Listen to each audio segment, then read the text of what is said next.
Assalamualaikum warahmatullahi wabarakatuh.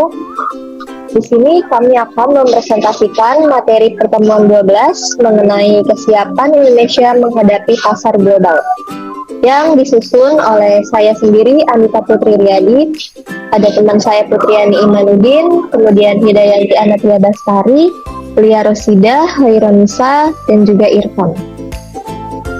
Selanjutnya pembahasan akan dibacakan oleh Putriani Imanuddin. Selanjutnya saya akan menjelaskan tentang pasar global dan good corporate governance. Yang pertama yaitu ada pasar global, yang kedua kesiapan Indonesia menghadapi pasar global, yang ketiga dampak positif dan negatif pasar global, yang keempat ada segmentasi pasar global, yang kedua ada good corporate governance. Yang pertama ada pengertian dari good corporate governance, yang kedua ada prinsip-prinsip GCG, yang ketiga ada penerapannya.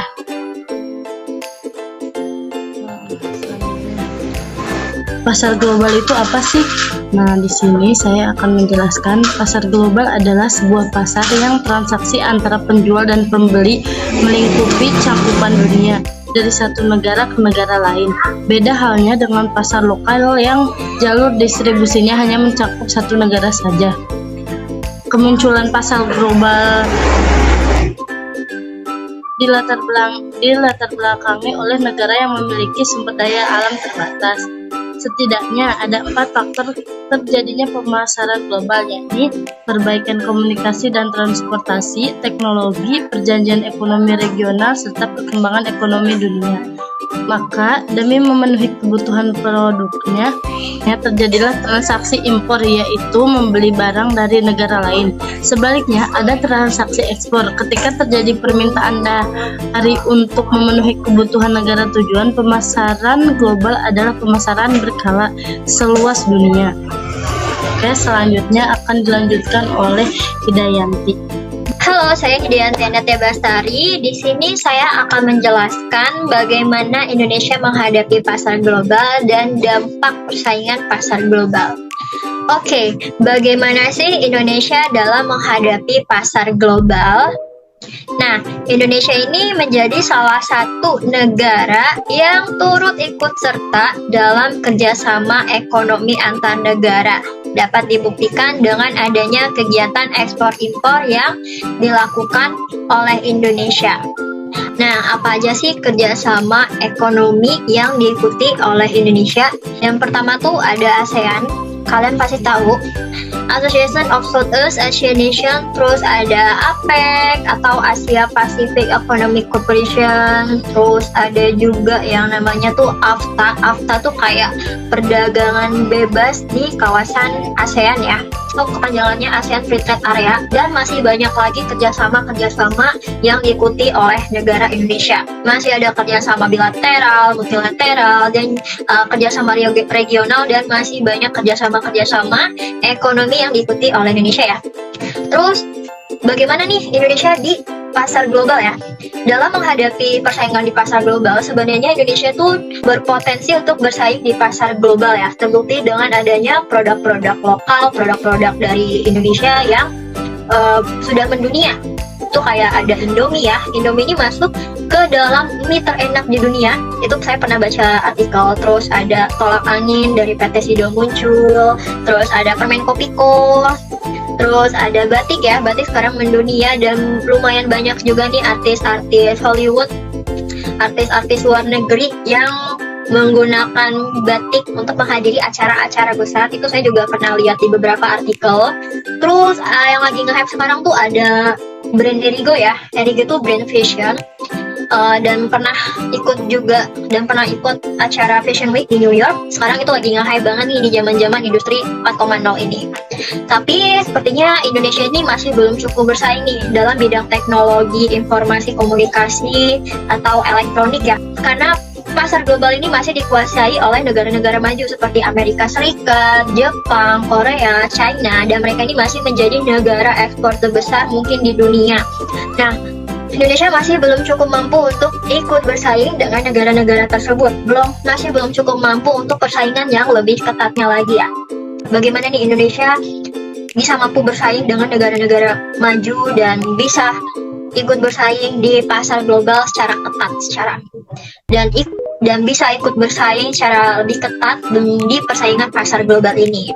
Yang pastinya Indonesia itu harus meningkatkan sumber daya manusia karena kurangnya Indonesia itu SDM-nya tuh masih kurang banget ya, masih kurang banget, dan itu harus ditingkatkan. Dan mungkin negara Indonesia itu harus punya strategi pemasaran global tentang apa yang dibutuhkan manusia zaman sekarang gitu, tentang apa yang sedang diminati gitu. Jadi pemerintah Indonesia mungkin harus memikirkan bagaimana strategi pemasaran global yang lebih efektif. Oke, lanjut. Apa sih dampak pasar global? Nah, dampaknya ini ada dampak positif dan dampak negatif ya. Yang pertama, dengan adanya kegiatan ekspor-impor, dengan adanya kerjasama antar negara dapat mendorong pertumbuhan ekonomi. Yang kedua, menjadi sumber devisa negara. Terus yang ketiga, dapat mempererat hubungan antar negara. Dan yang keempat, dengan ikutnya Indonesia dalam kerjasama ekonomi antar negara, menjadikan produk-produk Indonesia itu juga terkenal ya di beberapa negara dan pastinya dapat menarik investor asing. Terus yang kelima, dapat memenuhi kebutuhan negara nih. Apa aja nih barang-barang yang tidak ada di negara kita impor dari luar negeri sehingga negara masyarakat itu tercukupi ya. Terus yang keenam, transfer teknologi. Nah, ini yang tadi saya bilang bahwa teknologi Indonesia itu masih kurang banget ya. Oke, terus apa aja dampak negatifnya? Dampak negatifnya itu yang pertama, kurang diminatinya produk lokal ya. Ya, ini benar banget. Kenapa? Karena dengan adanya kegiatan impor dari luar negeri, kita mengimpor barang-barang di luar negeri, alhasil menjadikan masyarakat dalam negeri, masyarakat Indonesia itu menjadi lebih mencintai produk asing daripada produk dalam negeri atau produk lokal. Terus yang kedua, cenderung ketergantungan pada negara maju. Nah, kecintaan masyarakat Indonesia terhadap produk asing menjadikan masyarakat itu menjadi ketergantungan dengan produk luar negeri. Yang ketiga, industri kecil kalah bersaing ya dengan perusahaan-perusahaan asing ya, karena untuk menghasilkan sebuah produk lokal dan produk lokalnya itu kurang diminati, alhasil kalau bersaing dengan perusahaan-perusahaan asing yang menciptakan produk-produk unggulan yang dicintai oleh masyarakat. Terus yang keempat, munculnya penjajahan ekonomi dari negara lain yang seperti itu. Kelima, munculnya eksploitasi SDA dan SDM karena menyebabkan turunnya nilai mata uang rupiah. Oke, itu saja yang bisa saya jelaskan. Kurang lebihnya mohon maaf, dan selanjutnya akan dijelaskan oleh rekan saya yaitu Lia Rosida. Saya persilahkan. Di sini saya akan menjelaskan segmentasi pasar global. Segmentasi pasar adalah membagi sebuah pasar ke dalam kelompok-kelompok pembelian yang berbeda, yang mungkin menghendaki bauran produk atau pemasaran yang terpisah. 1. Segmentasi geografis. Segmentasi geografis digunakan untuk mengklarifikasi pasar berdasarkan lokasi yang akan mempengaruhi biaya operasional dan jumlah permintaan secara berbeda. Dalam segmentasi geografi, pasar dibagi menjadi unit geografis seperti negara, provinsi, kota, atau lingkungan. Contoh dari segmentasi geografis adalah McDonald atau KFC. Adalah contoh perusahaan yang menggunakan segmentasi geografis. Keduanya memodifikasi menu sesuai dengan citra rasa selera lokal sehingga menciptakan lebih banyak permintaan di masing-masing negara. Perbedaan geografis juga membutuhkan perusahaan untuk sesuai bauran pemasaran lainnya. Kedua, segmentasi demografis. Dalam segmentasi geografis, pasar dibagi menjadi kelompok-kelompok berdasarkan variabel-variabel demografi seperti usia, ukuran keluarga, siklus kehidupan keluarga, jenis kelamin, penghasilan, pekerjaan, agama, ras, dan generasi kewarganegaraan dan kelas sosial.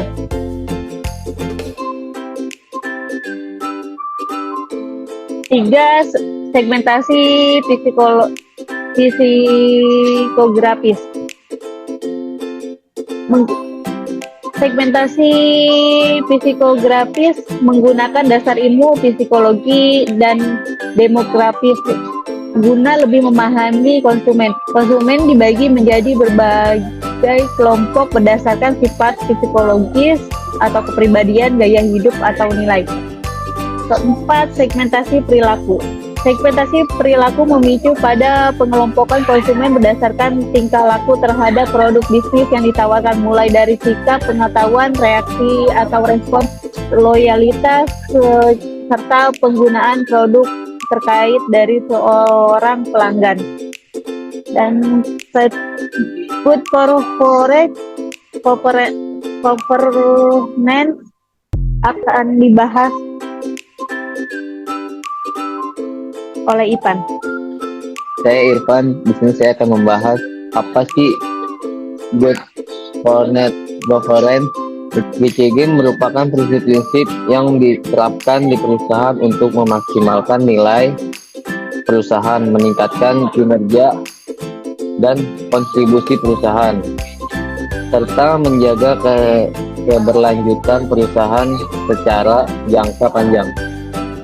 Dan di sini saya akan menjelaskan tujuan penerapan GCG, meningkatkan kinerja perseorangan melalui ciptanya proses pengambilan keputusan yang lebih baik, meningkatkan efisiensi operasional perseorangan, serta lebih meningkatkannya pelayanan kepada pemangku kepentingan.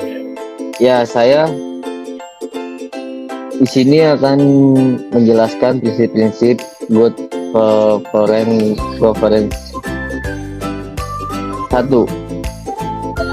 Transparency adalah keterbukaan informasi, yaitu keterbukaan dalam melaksanakan proses pengambilan keputusan dan keterbukaan dalam menggemukkan informasi material dan relevan mengenai perusahaan.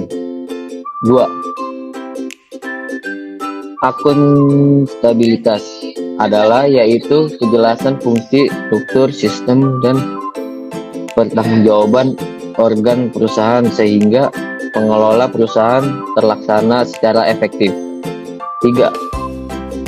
Responsibility adalah pertanggungjawaban, yaitu kesesuaian, kepatuhan, dan di dalam pengelola perusahaan terhadap prinsip korporasi yang sehat serta peraturan perundangan yang berlaku. 4. Independence, kemandirian adalah yaitu suatu keadaan di mana perusahaan dikelola secara profesional tanpa benturan kepentingan dan pengaruh atau tekanan dari pihak manajemen yang tidak sesuai dengan peraturan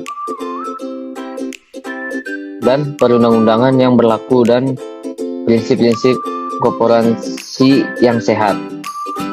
Dan yang terakhir, kelima, fairness, kesetaraan dan kewajaran adalah yaitu perlakuan yang adil dan serta di dalam memenuhi hak stakeholder yang timbul berdasarkan perjanjian serta peraturan perundang dan yang berlaku. Selanjutnya akan dilanjutkan oleh Nisa. Baik, di sini saya akan menjelaskan tentang penerapan GCG di Indonesia. Dalam penerapan GCG di Indonesia, terdapat tantangan yang dihadapi masih belum dipahaminya secara luas prinsip-prinsip dan praktek good corporate governance oleh komunitas bisnis dan publik pada umumnya. Akhirnya komunitas internasional masih menempatkan Indonesia pada urutan bawah rating implementasi GCG. Fakta ini menunjukkan bahwa implementasi GCG di Indonesia membutuhkan pendekatan yang komprehensif dan penegakan yang lebih nyata lagi. Pemerintah pun melakukan upaya-upaya khusus bergandengan tangan dengan komunitas bisnis dalam mensosialisasikan dan mengimplementasikan GCG. Dua sektor penting yakni BUMN dan pasar modal telah menjadi perhatian pemerintah.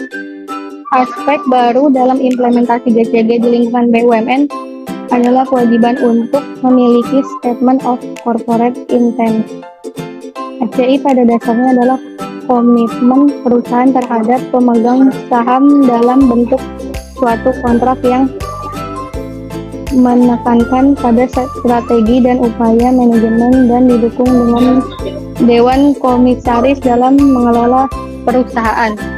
Kesimpulannya, good corporate governance diperlukan untuk mendorong terciptanya pasar yang efisien, transparan, serta konsisten dengan peraturan. Hal ini diperlukan bagi setiap perusahaan yang ingin mengembangkan bisnisnya di pasar global.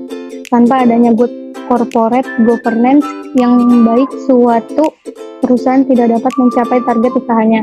Untuk itu, keduanya memiliki keterkaitan dan saling melengkapi satu sama lain, menjadi suatu kesiapan bagi perusahaan untuk menembus pasar global jika sudah menerapkan good corporate governance. Karena ini akan menjadi pengendali di dalam internal perusahaan. Sekian dari kelompok kami. Kurang lebihnya mohon maaf. Wassalamualaikum warahmatullahi wabarakatuh.